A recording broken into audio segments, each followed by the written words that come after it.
قال الله عز وجل في القرآن المجيد والفرقان الحميد وإذا طلقتم النساء فبلغن أجلهن فلا تعضلوهن أن ينكحن أزواجهن إذا تراضوا بينهم بالمعروف ذلك يوعظ به من كان منكم يؤمن بالله واليوم الآخر ذلكم أزكى لكم وأطهر والله يعلم وأنتم لا تعلمون صدق الله العظيم وبلغنا رسوله النبي الأمين الكريم ونحن على ذلك لمن الشاهدين والشاكرين والحمد لله رب العالمين۔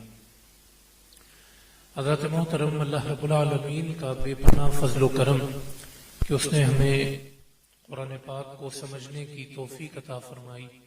اللہ رب العالمین ہمیں صحیح معنوں میں قرآن پاک کو سمجھنے کی اور صحیح معنوں میں اس پہ عمل کرنے کی توفیق عطا فرمائی۔ الحمدللہ سورہ بقرہ کے 30ویں رکوع کی تفسیر کی طرف ہم بڑھ رہے ہیں، اور ان آیات میں اللہ پاک نے جو طلاق کے کچھ احکام ہیں وہ بیان فرمائے ہیں، اور پچھلے درس تفسیر میں طلاق کے چند اہم مسائل آپ کے سامنے بیان کیے گئے تھے۔ انہی مسائل کا جو تتمہ ہے اور اینڈ ہے وہ اس رکوع میں آنے والے میں اللہ پاک نے بیان فرمایا۔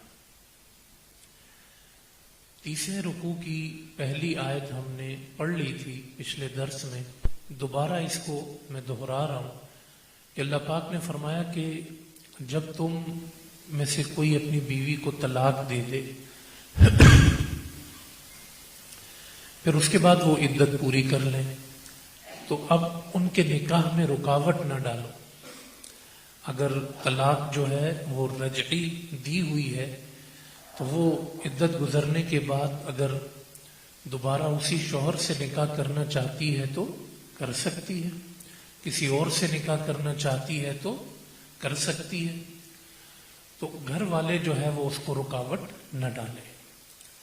دوسری بات اس میں اہم یہ بھی ہمیں سمجھ میں آئی کہ اسلام اور قرآن معاشرے میں بیوہ کو بھی یا مطلقہ کو بھی ایک مقام دیتا ہے۔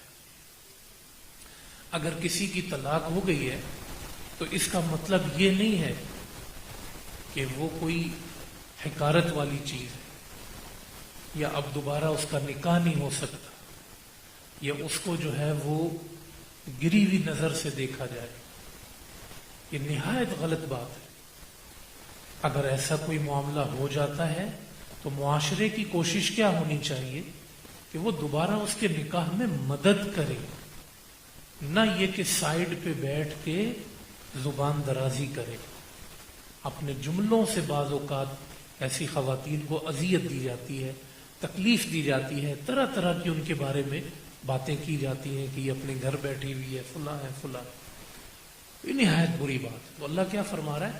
اگر وہ ارادہ کرتے ہیں نکاح کا تو آپ رکاوٹ مت ڈالیں، اور اس سے اس کا اختیار بھی سمجھ میں آتا ہے کہ وہ اپنا فیصلہ لے سکتی ہے، اس کو اختیار ہے۔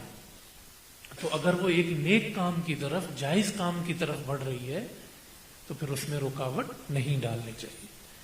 فرمایا ذالک یوعظ بہ من کان منکم یؤمن باللہ والیوم الآخر، یہ نصیحت اللہ اس کو کر رہا ہے جس کا اللہ اور یوم آخرت پر ایمان بھی ہے۔ یہ ایمان والوں کو نصیحت ہے۔ ذالکم ازکا لکم واطہر، یہی تمہارے لیے پاکیزگی کا باعث ہے، یہی تمہارے لیے طہارت کا باعث ہے کہ نکاحوں میں آسانی پیدا کرو۔ کوئی طلاق یافتہ ہے اس کے نکاح میں آسانی پیدا کرو، اور جب تم ایسا کرو گے تو تمہارا اپنا معاشرہ پاک ہوگا، صاف ستھرا ہوگا۔ واللہ یعلم، اور اللہ جانتا ہے، وانتم لا تعلمون، اور تم نہیں جانتے۔ آگے آ جائیں، یہ جگہ فل کر لیں۔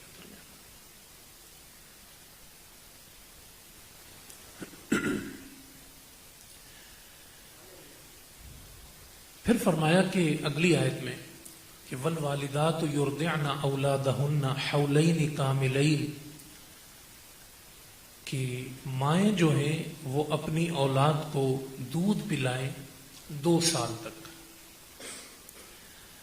اب یہاں پر لازمی بات ہے کہ اگر خدا نخواستہ کسی کو طلاق ہو جاتی ہے، اب وہ اپنے گھر میں ہے، بچہ بھی ہے مثال کے طور پہ، اور بچے کو دودھ پلانا بھی ہے، بچے کے اخراجات بھی ہیں، تو لازمی طور پہ یہ سوال پیدا ہوگا کہ اس کا کیا حل ہوگا۔ تو اس کو اللہ پاک نے اس آیت کریمہ میں بیان فرما دیا۔ تو فرمایا کہ مائیں جو ہیں وہ بچوں کو دودھ پلائیں گی 2 سال تک۔ تو مدت رضاعت کتنی ہوئی بچے کی؟ 2 سال، خواہ بیٹا ہو یا بیٹی۔ 2 سال سے زیادہ دودھ پلانا یہ حرام ہے اور ممنوع ہے۔ بعض لوگ اس میں اپنے اپنے سوچ رکھتے ہیں کہ بیٹے کا اتنا ہوتا ہے، بیٹی کا نہیں۔ بیٹا ہو یا بیٹی ہو، مدت رضاعت کتنی ہے؟ 2 سال تک۔ اس کے بعد کمی ہو سکتی ہے، زیادتی نہیں کی ہے۔ اور اس کے علاوہ مثال کے طور پہ اگر کوئی اپنی والدہ کے علاوہ بچہ جو ہے وہ کسی اور خاتون کو فیڈ کرتا ہے، تو آپ جانتے ہیں کہ اس سے بھی رضاعت ثابت ہو جاتی ہے، یعنی وہ ماں جو ہے اس کی، وہ عورت جو ہے اس کی رضائی ماں بن جاتی ہے۔ تو یہ ذہن میں رکھیں کہ اپنی والدہ کے ساتھ جو مدت رضاعت ہے وہ تو کتنی ہے؟ 2 سال، لیکن 2.5 سال تک اگر کوئی بچہ اپنی والدہ کے علاوہ کسی کو فیڈ کرتا ہے 2.5 سال تک، تو 2.5 سال کے اندر تو وہ اس کی رضائی ماں ثابت ہو جائے گی۔ اب اس کے ساتھ رضائی رشتے کے احکامات جاری ہو جائیں گے۔ 2.5 سال کے بعد ایسا نہیں ہوگا۔ جیسے کوئی بچہ 2.25 سال کا ہے، 3 سال کا ہے، اور اپنی والدہ کے علاوہ کسی خاتون کو اس نے فیڈ کیا، تو اب وہ اس کی رضائی ماں نہیں ہوگی۔ رضاعت جو ثابت ہوتی ہے وہ کتنا ٹائم پیریڈ ہے؟ 2.5 سال ہے، اور اپنی والدہ کے ساتھ جو مدت رضاعت ہے وہ کتنی ہے؟ وہ 2 سال ہے۔ تو فرمایا کہ مائیں جو ہیں وہ دودھ پلائیں اپنی اولاد کو کامل 2 سال، لمن ارادہ، جب ان کا یہ ارادہ ہو کہ وہ رضاعت کو پورا کریں۔ وعلی المولود لہ رزقہن وکسوتہن بالمعروف، اور جو مولود لہو ہے یعنی والد جس کا بیٹا ہے، اسی کے ذمے ہے ان کا رزق کھلانا پلانا بھی، وکسوتہن اور پہنانا بھی، کپڑے بھی، بالمعروف، معروف طریقے سے، یعنی جو اس کی استطاعت ہے، جو اس کی پوزیشن ہے والد کی، اپنی پوزیشن کے مطابق، ڈیمانڈ کے مطابق نہیں، جو اس کی پوزیشن ہے اس کے مطابق وہ بچے کا خرچہ بھی اور اس کی ماں کا خرچہ بھی جو ہے وہ اٹھائے گا۔ اللہ فرماتا ہے کہ لا تکلف نفس الا وسعها، کسی بھی جان کو تکلیف نہیں دی جائے گی مگر جتنی اس میں گنجائش ہے۔ اللہ گنجائش سے زیادہ کسی پر بوجھ نہیں ڈالتا۔ لا تضار والدۃ بولدها ولا مولود لہ بولدہ، اور بچے کی وجہ سے بھی والدہ کو نقصان نہیں پہنچایا جائے گا، اور نہ ہی بچے کی وجہ سے والد کو کوئی نقصان پہنچایا جائے گا۔ اس کی کیا صورت ہو سکتی ہے کہ جیسے والدہ کو جو ہے کسی وجہ سے وہ مثال کے طور پہ فیڈ نہ کرا سکتی ہو، مختلف عارضے آ جاتے ہیں، کوئی وجہ آ سکتی ہے، تو اس کو زبردستی کی جائے، حالانکہ وہ اس پوزیشن میں نہ ہو، تو خام خواہ میں اس پہ شدت کرنا اس کو پھر کیا ہے؟ نقصان پہنچانا۔ تو بچے کی وجہ سے ماں کو بھی نقصان نہیں پہنچایا جائے اگر کوئی ایسی صورت پیدا ہو، اور اس کے والد کو بھی بچے کی وجہ سے کوئی نقصان نہیں پہنچایا جائے، یعنی کہیں کہ جی یہ جو بچہ ہے اس کے مزید اضافی اخراجات ہیں اور ایسا ایسا ہے اور وہ برداشت نہ کر سکتا ہو اور اس پر بوجھ ڈال دیا جائے، تو اللہ فرماتا ہے کہ اس بچے کی وجہ سے ماں باپ دونوں کو تکلیف نہیں دی جائے گی۔ اور اس کا معنی یہ بھی ہے کہ ماں باپ دونوں بچے کو بھی تکلیف نہیں دیں گے۔ دوسرا معنی اس کا یہ، جیسے والدہ ہے تو اس کو بھی چاہیے کہ وہ اس پیریڈ میں بچے کو اس کی اپنی نشو و نما میں ماں کی ضرورت ہے، تو وہ اس کے ساتھ غفلت کا رویہ نہ رکھے اور جو اس کے حقوق ہیں وہ پورے کرتے رہے۔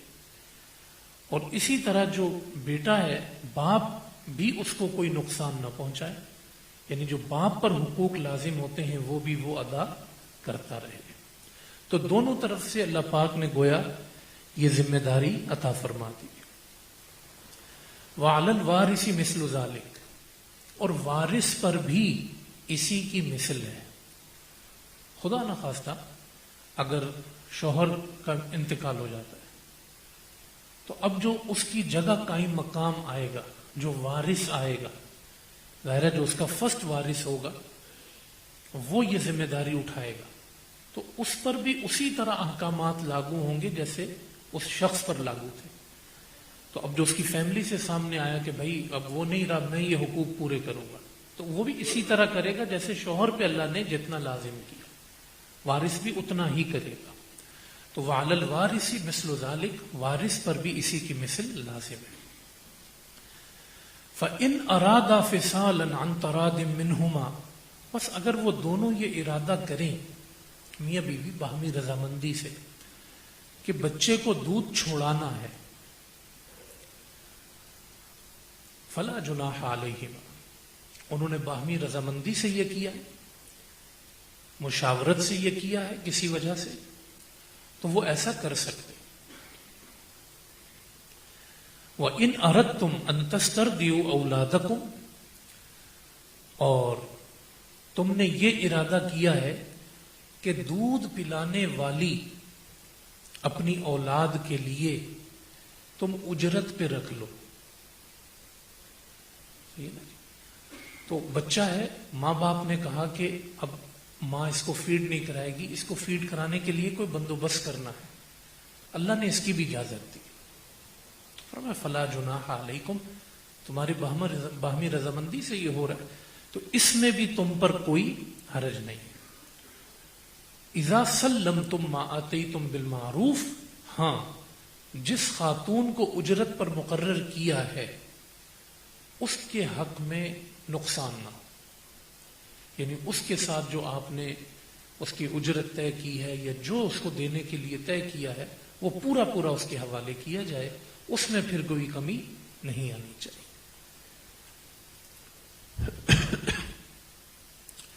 اہل عرب کا تو یہ معمول بھی تھا۔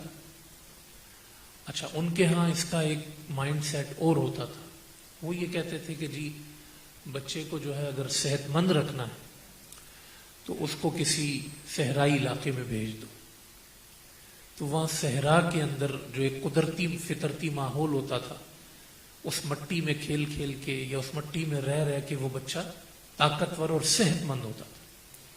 جیسے آپ نے سنا ہوگا کہ حضور علیہ السلام کی ولادت کے بعد دائی حلیمہ آ گئی، مختلف دائیاں صحرا سے آیا کرتی تھی اور آ کے بچوں کو لے جاتی تھی اور پرورش کر کر لایا کرتی تھی، یہ ان کا ماحول تھا۔ آج بھی عرب میں یہ ہے، تو اس لیے یہ بات یہاں بیان کر دی گئی، لیکن یہ پورے عالم کے لیے، ساری دنیا کی خواتین کے لیے ہر ایک کا کوئی نہ کوئی مخصوص ماحول ہوتا ہے، کبھی کوئی مجبوری پڑ جاتی ہے، کبھی کوئی ضرورت پڑ جاتی ہے، تو اللہ نے اس حکم کو جامع بنا دیا کہ بھئی اس طرح کی مجبوری بھی کبھی پڑ سکتی ہے یا ضرورت پڑ سکتی ہے، تو یہ آپشن کھلا ہوا ہے۔ تو اگر آپ اجرت پر دائی مقرر کرنا چاہتے ہیں تو آپ مقرر کر لیں، لیکن دائی کا بھی حق نہیں مارنا، اس کو بھی جو طے ہے وہ ادا کرنا ہے۔ واتقوا اللہ، اور اللہ سے ڈرتے رہو، واعلموا، اور جان لو کہ ان اللہ بما تعملون بصیر، کہ جو تم عمل کرتے ہو اللہ پاک اس کو دیکھ رہا ہے۔ پھر فرمایا کہ والذین یتوفون منکم ویذرون ازواجا، اور تم میں سے جن کا انتقال ہو جائے اور وہ بیوی چھوڑ جائے، بیوی پیچھے رہ گئی اور کسی شخص کا انتقال ہو گیا، یتربصن بانفسہن اربعۃ اشہر وعشرا، تو وہ روکے رکھیں گی اپنے آپ کو، وہ خواتین جن کے شوہر کا انتقال ہو گیا، 4 مہینے 10 دن۔ تو پیچھے مختلف حکم تھا عدت کے حوالے سے، طلاق کے بعد کا، یہاں وفات کے بعد کا جو عدت کا ٹائم پیریڈ ہے وہ اللہ پاک نے بیان فرما دیا۔ تو 4 مہینے 10 دن اس کی عدت مقرر کی گئی۔ اب ظاہر ہے کہ یہ صدمے کی صورت ہے، تو اس صدمے کی صورت میں ایک خاتون کا تھوڑا سا اسٹیبل ہونے میں ٹائم لگتا ہے، اور دوسرا یہ ہے کہ ظاہر ہے کہ وہ ایک صدمے سے گزری ہے، تو پھر شوہر کا گھر بھی اس کے لیے ایک بڑی نعمت ہوتا ہے، تو اس لیے اللہ پاک نے اس کا ایک ٹائم پیریڈ بڑھا کے مقرر فرمایا ہے۔ یہ بھی عورتوں پہ اللہ پاک نے ایک رحم کی صورت مقرر فرمائی ہے۔ تو فرمایا کہ وہ روکے رکھیں گی اپنے آپ کو 4 مہینے 10 دن تک۔ فَإِذَا بَلَغْنَ أَجَلَهُنَّ، جب وہ اپنی عدت پوری کر لیں، فَلَا جُنَاحَ عَلَيْكُمْ، تو تم پہ کوئی حرج نہیں ہے، فِي مَا فَعَلْنَ فِي أَنفُسِهِنَّ بِالْمَعْرُوفِ، اپنی جانوں کے بارے میں جو وہ فیصلہ کر لیں۔ یہاں بھی دیکھیں اختیار کس کو دیا اللہ نے؟ خواتین کو دیا۔ 4 مہینے 10 دن وہ پابندی میں تھی، کیونکہ یہ سوگ والی عدت ہے، تو اس میں بناؤ سنگھار نہیں ہوگا، خوشبو لگانا نہیں ہوگا، اور گھر میں جیسے نارمل روٹین میں وہ رہتی ہیں ویسے رہیں گی، گھر سے باہر نہیں نکلیں گی۔ لیکن یہ مدت گزر جانے کے بعد اب اللہ فرماتا ہے کہ اب ان کو اختیار ہے کہ یہ جو اپنے بارے میں فیصلہ کر لیں، اللہ پاک نے ان کو آزادی دی۔ واللہ بما تعملون خبیر، اور اللہ پاک جو تم عمل کرتے ہو اس سے خبردار ہے۔ تو یہ حقوق، یہ رائٹس اہل عرب کو جہاں اللہ پاک نے سب سے پہلے مخاطب کر کے عطا فرمائے ہیں، انہوں نے اس کو سمجھا، اس چیز کو۔ تو وہاں یہ ہوتا تھا کہ گھر بٹھانا، گھر بیٹھے رہنا، اس کا ماحول نہیں تھا۔ اگر طلاق ہوئی یا وفات ہوئی یا کوئی بھی صورت پیدا ہوئی تو وہاں کوشش کی جاتی تھی کہ نکاح کر دیا جائے، تو نئے نکاح کی طرف وہ بڑھ جاتے تھے۔ اس میں ان کو ایک عزت محسوس ہوتی تھی کہ خاتون جو ہے وہ شوہر والی ہے، اور اس کو عزت اور وقار سے دیکھا جاتا تھا۔ حتیٰ کہ بڑے بڑے صحابہ کرام رضوان اللہ تعالی علیہم اجمعین کی ازواج کے حوالے سے آپ دیکھیں گے کہ ایک ہی خاتون ہے، وہ کئی اصحاب کی زوجہ ہے۔ وہ میدان جہاد میں گئے، شہید ہو گئے، حضرت عمر رضی اللہ تعالیٰ نے ان کو نکاح کا پیغام بھیج دیا، یعنی ٹائم ان کا جو عدت کا ہے وہ پورا ہونے کے بعد۔ بڑے بڑے اکابر صحابہ میں بھی ایسا ہے، یعنی ان کی اہلیہ جو ہے وہ کہیں اور، انہوں نے، ان کا وصال ہو گیا، نکاح کا پیغام خود بھیج دیتی تھی کہ بھئی نکاح کا پیغام۔ یہ بڑی ایک سہولت والی چیز ہے، لوگ اس کو تو عیب سمجھ لیتے ہیں، اور جو معاشرے میں زنا بڑھتا ہے، بدکاری بڑھتی ہے، اور کیا کیا اب تو ہو گئے معاملات، وہ جو ہے نا اس کو برداشت کر کے ہم لوگ بیٹھیں گے۔ تو اس لیے یہ دیکھیں کتنی صاف صاف بات اللہ نے کی ہے، قرآن کا انداز آپ دیکھیں کہ اللہ فرماتا ہے کہ جب یہ پیریڈ، ٹائم پیریڈ پورا ہو جائے تو وہ اپنے بارے میں آزاد ہے۔ کتنا اللہ نے اس کو آزادی دی ہے، آزاد ہے، آپ فیصلہ کریں اپنے بارے میں جو آپ کرنا چاہیں، اس میں کوئی عیب کی بات نہیں۔ اسلام سے پہلے اس انداز میں بات ہو ہی نہیں سکتی تھی۔ اس کا شوہر مر گیا، اس کو اس کے شوہر کے ساتھ لے جا کے قبر میں ڈال دو۔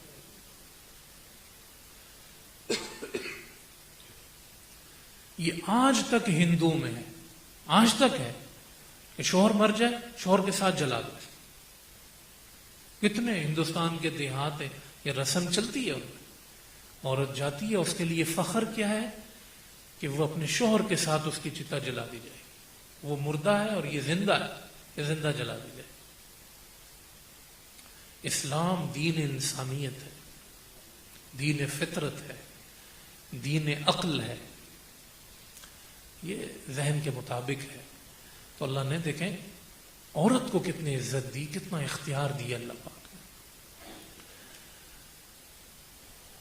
پھر فرمایا ایک اور حکم، وَلَا جُنَاحَ عَلَيْكُمْ فِي مَا عَرَّضْتُمْ بِهِ مِنْ خِطْبَةِ النِّسَاءِ أَوْ أَكْنَنْتُمْ فِي أَنفُسِكُمْ. اس میں تم پر کوئی حرج نہیں ہے کہ جو تم اشارے اور کنایے سے نکاح کا پیغام بھیج دو، جو تمہارے دل میں ہے کسی خاتون کو. کسی کا شوہر کا جیسے انتقال ہوا ہے تو اس انتقال کے بعد جو وہ خاتون ہیں ان کو نکاح کا پیغام بھیجنا، یہ وہ بات ہو رہی ہے. عدت کے دوران کئی چیزیں حرام ہیں کسی کے لیے بھی. نمبر 1 نکاح کرنا. ظاہر ہے وہ عدت میں ہے. ہمارے تو حکمرانوں کے یہ کیس چل رہے ہیں کہ ظالموں نے عدت کے دوران نکاح کر لی اور یہ ریاست مدینہ قائم کریں گے ایسے ذلیل لوگ. تو ایک تو عدت کے دوران نکاح حرام ہے اور جو حلال سمجھے کافر ہے. ایک بات. دوسری بات یہ کہ پیغام نکاح صراحت کے ساتھ دینا یہ بھی حرام ہے. یعنی ابھی اس کے شوہر کا انتقال ہوا اور کوئی شخص آ کے واضح الفاظ میں نکاح کا پیغام دے دے، یہ بھی اللہ پاک نے حرام کر دیا ہے. ہاں اس میں اجازت کیا ہے کہ کوئی ایسی بات جو اشارتاً ہو، ڈائریکٹ نہ ہو، کنایتاً ہو، ڈائریکٹ نہ ہو، جس سے اس کی نیت ظاہر ہو رہی ہو. وہ پیغام کہیں اس نے ایک جملہ بول دیا اس کی فیملی میں، بس اس کی اجازت ہے. اللہ پاک فرماتا ہے اس سے زیادہ نہیں. تو یہ حکم بھی اللہ نے یہاں واضح فرما دیا. کہا جو تم اشارہ کر سکتے ہو یا کنایے میں کوئی بات کر سکتے ہو. علیم اللہ، اللہ جانتا ہے، انکم کہ بے شک تم ستذکرونہن، ان سے اس بات کا ذکر کرو گے، ولیکن لا تواعدوہن سرا، لیکن مخفی طور پہ کوئی وعدہ نہیں ہے اس میں. الا ان تقولوا قولا معروفا، مگر یہ کہ تم معروف طریقے سے کوئی بات کہہ دو. ولا تعزموا عقدۃ النکاح، اور نکاح کے عقدے کا عزم نہ کر لو، حتی یبلغ الکتاب اجلہ، یہاں تک کہ جو لکھا ہوا ہے یعنی جو عدت کا ٹائم پیریڈ ہے وہ مکمل ہو جائے. وَاعْلَمُوا، اور جان لو کہ ان اللہ یعلم ما فی انفسکم فاحذروا، جو تمہارے دل میں ہے وہ اللہ جانتا ہے. فاحذروہ، تو بچ کے رہو. وَاعْلَمُوا ان اللہ غفور حلیم، اور جان لو کہ بے شک اللہ تعالیٰ بخشنے والا ہے اور حلم والا ہے. تو اس آیت میں بھی اللہ نے یہ حکم جو میں نے آپ کے سامنے ذکر کیا کہ کہیں پر پیغام نکاح دینے کے بھی اصول ہوتے ہیں. پیغام نکاح مرد بھی دے سکتا ہے، خاتون بھی دے سکتی ہے. ہمارے پیارے آقا صلی اللہ علیہ وسلم کو نکاح کا پیغام سب سے پہلے ایک خاتون نے دیا تھا، سیدہ خدیجۃ الکبریٰ رضی اللہ تعالیٰ عنہ. انہوں نے پیغام بھیجا تھا، حضور نے اس کو قبول فرمایا تھا. تو نکاح کے پیغام بھیجنے کے مختلف مرحلوں پر مختلف احکامات ہیں.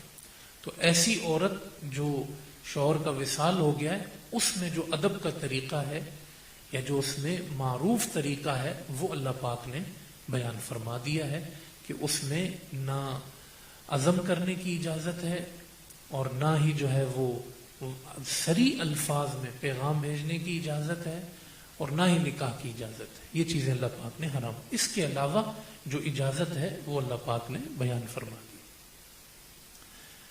پھر ایک اور حکم، یہ 30واں رکوع مکمل ہو گیا. 31ویں رکوع میں فرمایا لا جناح علیکم ان طلقتم النساء ما لم تمسوهن او تفردوا لهن فریضہ.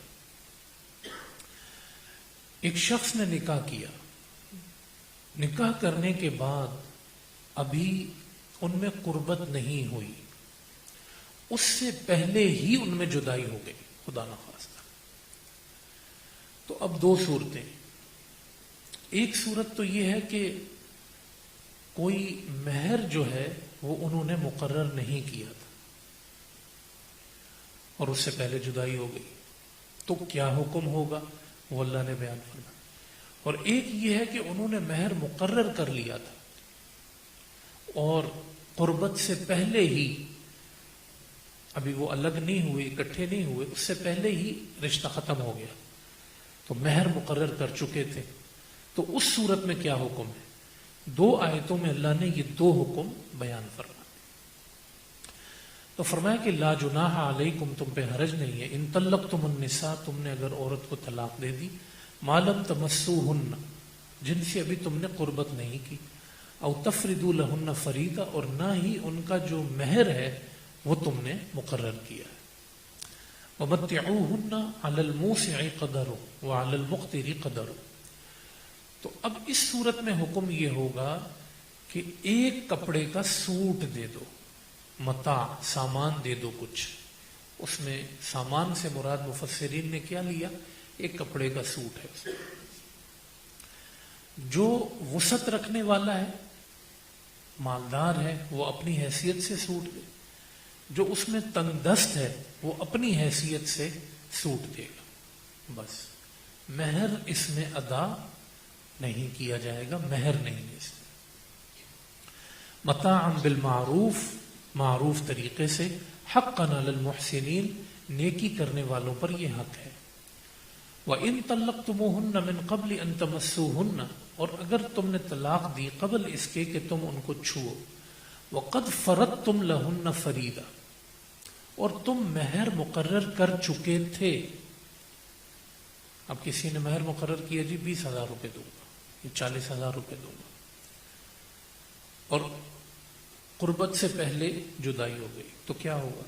فَنِصْفُ مَا فَرَضْتُمْ، تمہارے مقرر کیے ہوئے مہر کا نصف اس کو دینا ہوگا، إِلَّا أَن يَعْفُونَ، ہاں یہ الگ بات ہے کہ وہ کچھ اس میں سے معاف کر دے، او يَعْفُوَ الَّذِي بِيَدِهِ عُقْدَةُ النِّكَاحِ، یا مرد کچھ بڑھا کے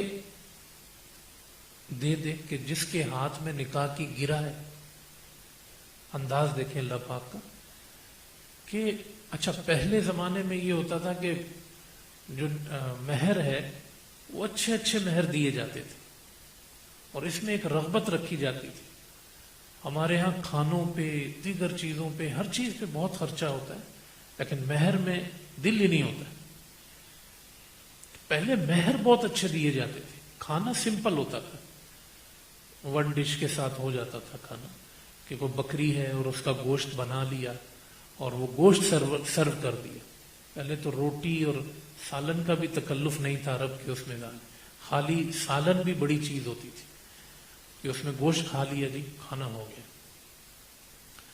بلکہ ہمارے منہ سے تو اچھی نہیں لگتی ایسی باتیں کھانے والوں کی، لیکن میں حیران ہوتا ہوں کہ حضرت عمر فاروق رضی اللہ تعالیٰ عنہ جو ہیں، وہ کوئی سالن جو ہے وہ ان کے جیسے سامنے رکھا ہوا، تو اس میں دو چیزیں جیسے مکس تھیں، سرکہ، اور سرکے میں کوئی اور چیز ڈلی ہوئی تھی، تو آپ کھڑے ہو گئے۔ آپ نے فرمایا میں سالن بھی وہ کھاتا ہوں جو سنگل ہو، یعنی سرکہ جیسے حضور نے فرمایا سالن ہے، تو وہ اس کو سالن کے طور پہ تھوڑا پی لیتے تھے یا روٹی سے اس کو بھگو کے کھا لیا۔ تو سرکے میں کوئی چیز مکس تھی تو حضرت عمر نے نہیں کھائی، چہ جائے کہ ہم جو بتاتے ہیں کہ کھانے کی ترکیب میں آپ پہلے یہ 50 چیزیں رکھیں، اور تو ان کے ہاں یہ سادہ تھا اور مہر ٹھیک ٹھاک تھے، تو اس لیے اب یہ اچھا بھی لگتا ہے بات کرتے ہوئے نا کہ آپ ان کو آدھا مہر دے دیں۔ اب ہمارے ہاں مر کے کوئی بولے جی مہر ہی میں دوں گا، جی 2,000 روپے، 3,000 روپے، اس کا کیا نصف کرے؟ اور جو حضور نے اپنی بیٹیوں کو مہر دیے ہیں یا بیویوں کو مہر دیے ہیں، وہ آج کے زمانے میں اگر رکھنے جاتے ہیں تو 2.5 لاکھ سے اوپر چلے جاتے ہیں۔ تو یہ اس پس منظر میں آپ اس کو دیکھیں، تو فرمایا کہ نصف مہر جو ہے وہ دے دیں۔ اب اس میں خاتون جو ہے کبھی وہ اسٹرانگ ہے تو وہ کہہ دیتی ہے کہ جی میں جیسے نصف اس کا ₹1,00,000 بن رہے ہیں تو وہ کہتی ہے میں کچھ چھوڑ دیتی ہوں. یا شوہر اسٹرانگ ہے تو بنتے بیوی کے ₹1,00,000 تو وہ کہے نہیں جی میں 2,00,000 دیتا ہوں اس کو, چلے 1,50,000 دیتا ہوں, بڑھا کے دے دے. دونوں صورتیں اللہ پاک نے فرمائی کہ جس کے ہاتھ میں نکاح کی گرہ ہے وہ اس کا خیال کرے, یعنی شوہر کے لیے یہ بات کہی. تو مروت ہونی چاہیے, احسان اور نیکی ہونی چاہیے اور خیال ہونا چاہیے. ہمارے ہاں جدائی کا مطلب ہوتا ہے, میں نے پہلے بھی ذکر کیا تھا کہ مار دھاڑ, تا حیات جھگڑے. لیکن آپ قرآن نے اس کو کتنے سمپل انداز میں بیان کیا. وہ آپ چل سکتے ہیں ہمارے ساتھ تو ٹھیک ہے, کہیں نہیں بن رہی ہے تو اس میں جدائی بھی اچھے طریقے سے. مجھے ایک دوست نے سنایا تو میں حیران بھی ہوا کہ ایک باہر عرب کے ملک کا واقعہ اسی طرح کا, بہرحال واقعہ میں ذکر نہیں کرتا. تو یہ فرمایا کہ آپ کے لیے جو ہے نصف مہر ہوگا اس صورت میں, بیدہی عقدۃ النکاح, جن کے ہاتھ میں نکاح کی گرہ ہے. وَأَن تَعْفُوا أَقْرَبُ لِلتَّقْوَىٰ, اور تم جو ہے وہ عافیت والا معاملہ کرو, یہ تمہارے لیے تقوی کے لیے بہترین ہے. وَلَا تَنْسَوُا الْفَضْلَ بَيْنَكُمْ, اور آپس میں ایک دوسرے پہ فضل کرنا کبھی بھی نہ بھولو, مہربانی کرو ایک دوسرے پر. دیکھیں یہ خاص طور پہ اللہ نے فرمایا. تم کہیں پر بھی ہو نا, کسی کو چھوڑ بھی رہے ہو تو مہربانی کر کے چھوڑو, فضل اپنے درمیان کبھی نہ بھولو. ان اللہ بما تعملون بصیر. اور میں نے ایسے معاشرے میں بہت اچھے اچھے لوگ دیکھے, آپ نے بھی دیکھے ہوں گے کہ اس طرح کا کبھی ان کا کوئی معاملہ پیش آتا ہے تو وہ اتنے بڑے دل سے کوئی فیصلہ کرتے ہیں کہ اچھا لگتا ہے, اور بعض لوگ اتنا اس کو بگاڑ کے چیز کو کرتے ہیں کہ ان پر رحم آتا ہے. ان اللہ بما تعملون بصیر, بے شک اللہ تعالیٰ جو تم عمل کرتے ہو اس کو دیکھنے والا ہے. تو یہ چند احکامات تھے جو پیش آ سکتے ہیں کہیں پر بھی. ان کے احکامات کیا ہیں؟ یہ نصف مہر کا آخری حکم, یہ بھی اللہ پاک نے بیان فرما دیا. جب یہ حکم شروع ہو رہے تھے اس وقت بھی آپ کو یاد ہوگا کہ اللہ پاک نے نماز کا ذکر فرمایا تھا کہ نماز قائم کرو اور زکوٰۃ ادا کرو, اور اس کے بعد اللہ نے پھر یہ مسائل بیان فرمائے. اب جب یہ مسائل پورے ہو گئے, مسائل جو اس مقام پہ تھے کچھ آگے آئیں گے, یہ اللہ نے بیان کر دیا. یہ جیسے ہی یہ موضوع کمپلیٹ ہوا ہے, اب اگلی آیت آپ دیکھیں کیسی ہے. فرمایا حافظوا علی الصلوات والصلاۃ الوسطی, اور حفاظت کرو اپنی نمازوں کی, خاص کر درمیانی نماز کی. فیملی کی باتیں ہو رہی ہیں, نکاح کی باتیں ہو رہی ہیں, ولیمے کی باتیں ہو رہی ہیں, ملنے کی باتیں ہو رہی ہیں, جدائی کی باتیں ہو رہی ہیں. جیسے ہی کہیں جیسے بندے نے سانس لیا, اللہ نے نماز کا ذکر پھر شروع کر دیا اس انداز میں. یہ ہم پہ اللہ کا, مجھ پر اور آپ پہ اللہ کا بڑا فضل ہے, ہم قرآن کو یوں محسوس کر رہے ہیں, کتنا دیکھیں قریب سے محسوس کر رہے ہیں. تو پھر اللہ فرما رہا ہے کہ حفاظت کرو اپنی نمازوں کی. اچھا, کہیں پہ اللہ فرماتا ہے نماز پڑھو, قائم کرو, یہاں ایک الگ تعبیر سے آیا ہے, یہ بھی قرآن کا ایک مقام ہے. اللہ فرماتا ہے اپنی نمازوں کی حفاظت کرو. کتنا بڑا حکم ہے, یہ انداز دیکھیں. یعنی ایک چیز چھوٹی جا رہی ہے, ضائع ہو سکتی ہے. آپ کے گھر میں کوئی سامان ہے, کوئی باپ بیٹے سے کہتا ہے, استاد شاگرد سے کہتا ہے, بڑا چھوٹے سے کہتا ہے بھائی یہ چیز ضائع ہو جائے گی, اس کی حفاظت کرنا. یہ وہ انداز ہے. نماز جا رہی ہے, 5 نمازیں ہیں, نماز جا رہی ہے, اللہ کہہ رہا ہے پکڑو اس کو, حفاظت کرو. یہ وہ انداز ہے. اس سے آپ اہمیت سمجھ سکتے ہیں کہ نماز کیا چیز ہے, کتنے مختلف سیغوں سے اللہ نے اس کا حکم دیا. یہاں آیا جیسے قلعے کی حفاظت نہیں کی جاتی, ایک قلعہ بنا ہوا ہے, اس کی ساری دیواروں کے چاروں طرف تیر لے کے, کمان لے کے محافظ کھڑے, اس قلعے کے اندر لوگ کھڑے، گیٹ کے پیچھے لوگ کھڑے، کیا کر رہے ہیں جی؟ قلعے کی حفاظت کر رہے ہیں۔ ہم وقت مستعد کہ کسی وقت بھی کچھ ہو سکتا ہے۔ تو نماز ایمان کا قلعہ ہے، نماز ایمان کا قلعہ ہے، یہ گئی تو ایمان خطرے میں آتا ہے۔ اللہ نے کہا حافظو، اس کو سنبھالو۔ نماز تم نے سنبھال لی، تم نے اپنا ایمان سنبھال لی، تمہیں 5 وقت پاکیزگی ملے گی، 5 وقت اللہ کی یاد آئے گی، 5 وقت تمہارا سر اللہ کے سامنے جھکے گا۔ جو تم نے کھایا اس کا بھی شکر ہوگا، جو تم نے کمایا اس کا بھی شکر ہوگا، جو تم نے بیوی بچوں میں زندگی گزاری اس کا بھی شکر ہوگا، جو تم پاؤں پہ چلے اس کا بھی شکر ہوگا، جو تم نے کیا، بڑی بڑی گاڑیاں استعمال کی، بڑے بڑے گھر استعمال کیے، دوستوں کی محفل میں بیٹھے، تم 24 گھنٹے میں کرتے کیا کیا ہو، جو کچھ کر رہے ہو ساتھ سجدے بھی کرو، فجر میں بھی آؤ، ظہر میں بھی آؤ، عصر میں بھی آؤ۔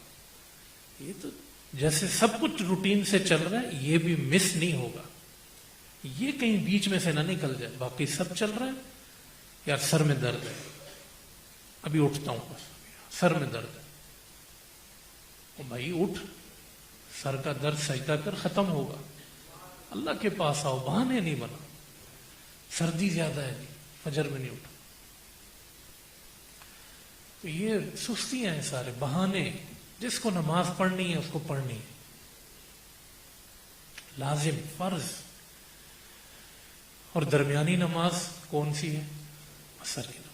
بخاری شریف میں ہے کہ صلاۃ الوسطی الی العصر، عصر کی نماز۔ اب یہ بھی مارا ماری کا وقت ہوتا ہے جی، دکان بند کرنے کا وقت قریب آ رہا ہوتا ہے، سورج ڈوب رہا ہوتا ہے، بندہ تھک رہا ہوتا ہے، یا ایک بندہ سوچ رہا ہوتا ہے یار دن کلوز ہو رہا ہے، پیمنٹ جلدی جلدی پکڑوں، پیسہ جلدی جلدی، بہت ساری چیزیں، وہ افراتفری کا ایک وقت ہوتا ہے۔ تو اس افراتفری میں کہیں اثر نہ رہ جائے، بڑا بیچ میں شارٹ سا ٹائم آتا ہے اور نکل جاتا ہے، تو اس کا وقت ہوتا ہے تو بس پھر وقت مختصر رہ جاتا ہے۔ اور یہ عجیب اتفاق ہے کہ حضرت سلیمان علیہ السلام جب اپنے لشکر کے ساتھ تھے اور اپنے جانوروں کو، جہاد کے جانور تیار کر رہے تھے، تو ان کی اثر رہ گئی تھی، جس کا ذکر قرآن میں۔ اور حضور علیہ السلام جب غزوے میں تھے، ٹائم شارٹ ہے اس نماز کا، دشمن سر پہ کھڑا ہے، تو اثر رہ گئی تھی، تو اثر خطرے میں ہوتی ہے، تو بعد میں قضا کی گئی اس کی، حضور علیہ السلام نے بعد میں قضا کی۔ تو یہ 2-3 نمازیں ایسی ہیں کہ ہمارے نبی سے 23 سالوں میں قضا ہوئی، ہمارے نبی سے، صحابہ سے جو شروع میں مسلمان ہو گئے، 23 سالوں میں، یا جب ان سے نماز ان پر فرض کی گئی، اور یہ 2-3 واقعات قضا، یعنی اپنے ٹائم سے نکل گئی، چھوڑنے کی تو بات ہی نہیں ہے، ٹائم سے ہٹی بھی بس 2-3 مرتبہ ہے نماز۔ اب صحابہ کی نماز کا کوئی اندازہ کر سکتا ہے؟ جو جماعت کے وقت باہر گھوم رہا ہے وہ منافق ہے یا کافر ہے؟ مسجد میں نماز ہو رہی ہے، ایک بندہ باہر ہے، یا وہ منافق ہے یا وہ کافر ہے۔ مومن کا کوئی کام نہیں تھا باہر، اور وہ معتوب اور معیوب شخص تھا۔ اگر کوئی نماز نہیں پڑھ رہا، اسے پوچھتے تھے بھائی کیا دین بدل لیا، کیا ہوا کیا ہے؟ اس کے ساتھ لین دین نہیں، اس کے ساتھ بات چیت نہیں، یعنی اتنا ہائی لیول تھا۔ اور یہ تربیت کس کی تھی؟ تربیت مصطفیٰ تھی۔ یعنی حضور اگر ہمارے درمیان اپنے وجود کے ساتھ موجود ہوں، تو حضور جس معاشرے میں ہوں گے اس معاشرے میں جماعت کے وقت کوئی بندہ باہر نہیں ہوگا۔ تو پھر اے وہ لوگوں جو کہتے ہو کہ نبی اپنی قبروں میں زندہ اور ہمیں دیکھ رہے ہیں، تو جماعت کے وقت مسجد میں آ جائے گا۔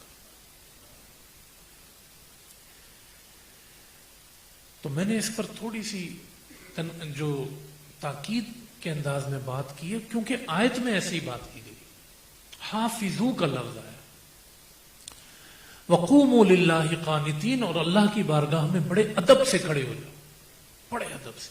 پہلے یہ ہوتا تھا شروع اسلام میں کہ نماز کے دوران کھا پی بھی سکتے تھے، بات چیت بھی کر سکتے تھے، اللہ اکبر کیسے ہوئی، ٹھیک ہو، خیریت، سب چل سکتا تھا. کسی نے سلام کیا، اس کے سلام کا جواب دے دیا.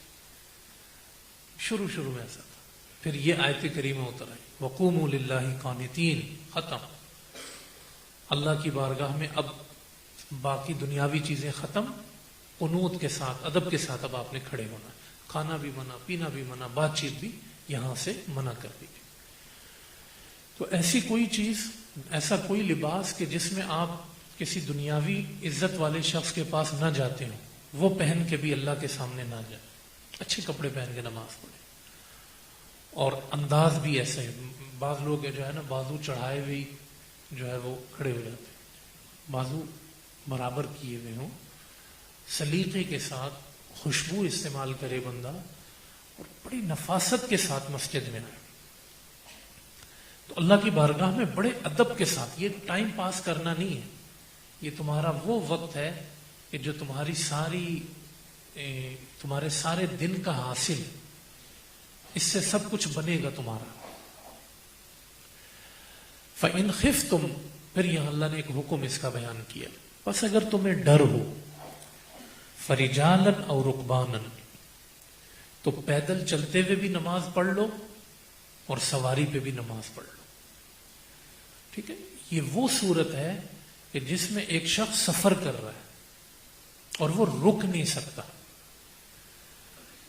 اگر وہ رک سکتا ہے تو اس کو صلاۃ الخوف کے عنوان سے سورۃ النساء میں آگے اللہ نے اس کا الگ حکم بیان کیا ہے کہ نماز خوف ایک لشکر نماز ادا کرے، پھر دوسرا آ کے کرے. وہ صورت ہے کہ جب آپ کہیں سٹے کر چکے ہیں یا رکے ہوئے کہیں، وہ الگ صورت ہے. یہاں کیا صورت ہے؟ کبھی ایسی مجبوری آپ رک ہی نہیں سکتے، دشمن کا خطرہ ہے، جان کا خطرہ ہے، کوئی بھی ایسا معاملہ ہے، سفر ہے، تو اللہ فرما رہا ہے کہ آپ چلتے چلتے بھی اللہ اکبر، جدھر آپ کا منہ ہے، جدھر آپ کا رخ ہے، آپ چلتے چلتے جس طریقے سے بھی آپ پڑھ سکتے ہیں آپ پڑھ لیں. سواری پر ہیں، جیسے آپ بیٹھے ہوئے آپ پڑھ لیں، اور بعد میں اس کو دہرانے کی بھی ضرورت نہیں ہے، یہ ہو گئی اللہ کی طرف سے. فَإِذَا أَمِنْتُمْ، ہاں جب تم امن میں ہو، فَاذْكُرُوا اللَّهَ، تو اللہ کو یاد کرو، ویسے ہی نماز پڑھو، كَمَا عَلَّمَكُمْ مَا لَمْ تَكُونُوا تَعْلَمُونَ، جیسے اس نے تمہیں اس وقت سکھایا جب تم نہیں جانتے تھے. جب آپ امن میں ہو تو پھر روٹین سے نماز دوبارہ شروع کر دیں، مشکل میں ہو تو آپ اسی وقت اسی طریقے سے نماز ادا کر لیں. اب آخری آیت جو ہے، ایک دو آیتیں بلکہ، جو ایسی عورت ہے کہ جن کے شوہر کا انتقال ہو گیا، تو پہلا حکم ان کے بارے میں کیا نازل ہوا وہ یہاں پر ہے. قرآن میں کچھ چیزیں ایسی ہیں کہ جو حکم ایک پہلے نازل ہوا، پھر دوسری آیت میں بتدریج دوسرا حکم آ گیا. تو 4 مہینے 10 دن والی آیت ہم نے ابھی پڑھ لی ہے، وہ بعد میں اتری ہے. یہ آیت پہلے اتری ہے. ترتیب میں اب یوں ہے، پہلے یوں تھی. نازل جیسے ہوئی رکھا اس کو ایسے گیا ہے. تو بعد والی آیت پہلی والی آیت کے لیے کبھی ناسخ بن جاتی ہے، یعنی اس کو منسوخ کر دیتی ہے. تو کیا حکم تھا؟ شوہر کا انتقال ہو گیا تو عدت 1 سال کی تھی، اور اس 1 سال کا جو نفقہ ہے وہ بھی شوہر پہ لازم تھا. شوہر جو اس کے گھر والے ہیں ان پہ لازم تھا. اچھا، اب یہ حکم منسوخ ہو گیا ہے.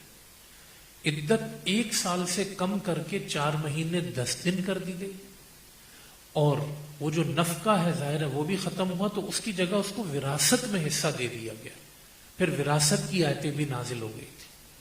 تو یہ بالکل بتدریج جو حکم نازل ہوئے ان کے مطابق. اب اس کا ترجمہ دیکھیں. فرمایا وہ لوگ کہ جن کے جو ہے وہ وصال ہو جائے اور وہ بیوی کو چھوڑے، وصیۃ لازواجہم، تو پہلے یہ لازم تھا کہ وہ یہ بیویوں کے لیے وصیت کر کے جاتے تھے. ان کی وصیت تیار ہوتی تھی، متاعا الی الحول، 1 سال تک نان نفقہ ان کو دینا ہے، غیر اخراج، اور بیوی کو گھر سے نہیں نکال سکتے 1 سال تک. فَإِنْ خَرَجْنَا اگر خود بیوی جانا چاہے تو جا سکتی ہے. فَلَا جُنَاحَ عَلَيْكُمْ فِي مَا فَعَلْنَ فِي أَنفُسِهِنَّ جو وہ اپنے بارے میں فیصلہ کر سکیں میں معروف طریقے سے. واللہ عزیز الحکیم اور اللہ بڑا غالب اور حکمت والا ہے. وَلِلْمُطَلَّقَاتِ مَتَاعٌ بِالْمَعْرُوفِ اور طلاق یافتہ عورتوں کے لیے بھی جو متاع سامان ہے معروف طریقے سے. حقاً علی المتقین وہ تقوی والوں پر حق ہے.